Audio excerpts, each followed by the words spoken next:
Human ang pag-aresto kang kanhi Pangulong Rodrigo Duterte kagahapon, nagkadaiya ang gipaygayon nga mga rally agi pagsuporta sa kanhi Pangulo.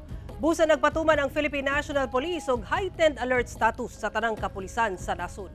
Atong saro ng detalye niini sa live report ni Argil Relator. Argil. Sara lakip sa naka-heightened alert ang Police Regional Office 11 tungod sa mga gilauman nga rally ug protesta human ang pagkadakop kay kanhi Pangulong Rodrigo Duterte. Samtang mibiyahe na sab si Vice President Sara Duterte kaganihang buntag padulong sa Netherlands kung asa gilauman sab nung dalon si kanhi Pangulong Rodrigo Duterte nga nibiyahe sukad pa kagabi. Duterte! Kini atong panagtapok karon kagabion dili ningon nga nagpaluyo nga politiko o si bisan kinsa kundi dunay mga tao nga nagpakabana gumikan kay nakita ang mao nga kahimtang karon sa atong nasod nga grabe na kayo ang pagdaog-daog sa kasamtangan nga administrasyon sa atong kanhi nga presidente nga atong higugma pag-ayo nga si Tatay Digong. Kini ang gikasang prayer rally Martes sa gabi gawa sa Tagum City Historical and Cultural Center.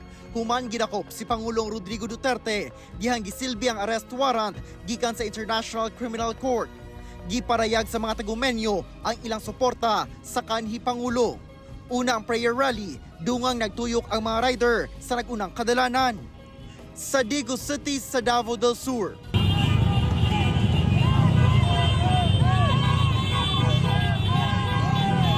nanggawa sab sa kadalanan ang mga Digosenyo, samtang nagtuyok-tuyok ang mga motorista sa mga kadalanan ug walay undang ang pagbusina agig pagpakita sab og suporta sa kanhi Pangulo. Sumala sa Police Regional Office 11, ubay-ubay ang ilang na-monitor nga mga peace rally kagahapong adlaw hangtod na gabi. Hinuon nagmalinawon man ang maong mga aktibidad. Anda matud pa ang kapulisan nga mohatag og area security o galing dunay mga rally. Ang whole Davao region naka-heightened alert. So on standby kung naamang galing mga deployment kay nag-expect ni na ay mga paghimuong rally sa mga different area sa whole Davao region. Sa gipagulang pahayag sa Office of the Vice President, may biyahe paingon sa Amsterdam sa the Netherlands kaganihang alas 7:40 sa buntag si VP Sara Duterte. Una na gibutyag ni VP Sara kagabi nga moapas siya sa the Netherlands kung asa gidala sa gobyerno sa Pilipinas ang iyang amahan. Sa latest post sa anak sa kanhi Pangulo nga si Veronica o mas iladong si Kitty, naka-video call niini ang kanhi Pangulo diin sulod sa sobra 8 ka oras matud pa nga biyahe gikan Manila paingon og Dubai. Sandwich lang matud pa ang nakaon sa dating Pangulo. Samtang kaganihang buntag lang sab, nag-file og petition for habeas corpus si Kitty. Pinaagi ni former Presidential Legal Counsel Attorney Salvador Panelo sa Supreme Court. Hangyo ni Kitty sa Korte Suprema nga manduan ang gobyerno sa Pilipinas nga ipapauli ang iyang amahan.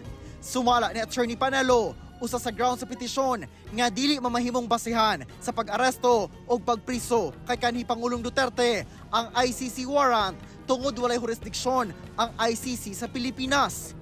Sumala ni Senator Bongo alauna sa hapon, anaa pa sa Dubai ang kanhi Pangulo kauban si kanhi Executive Secretary Attorney Salvador Medialdea.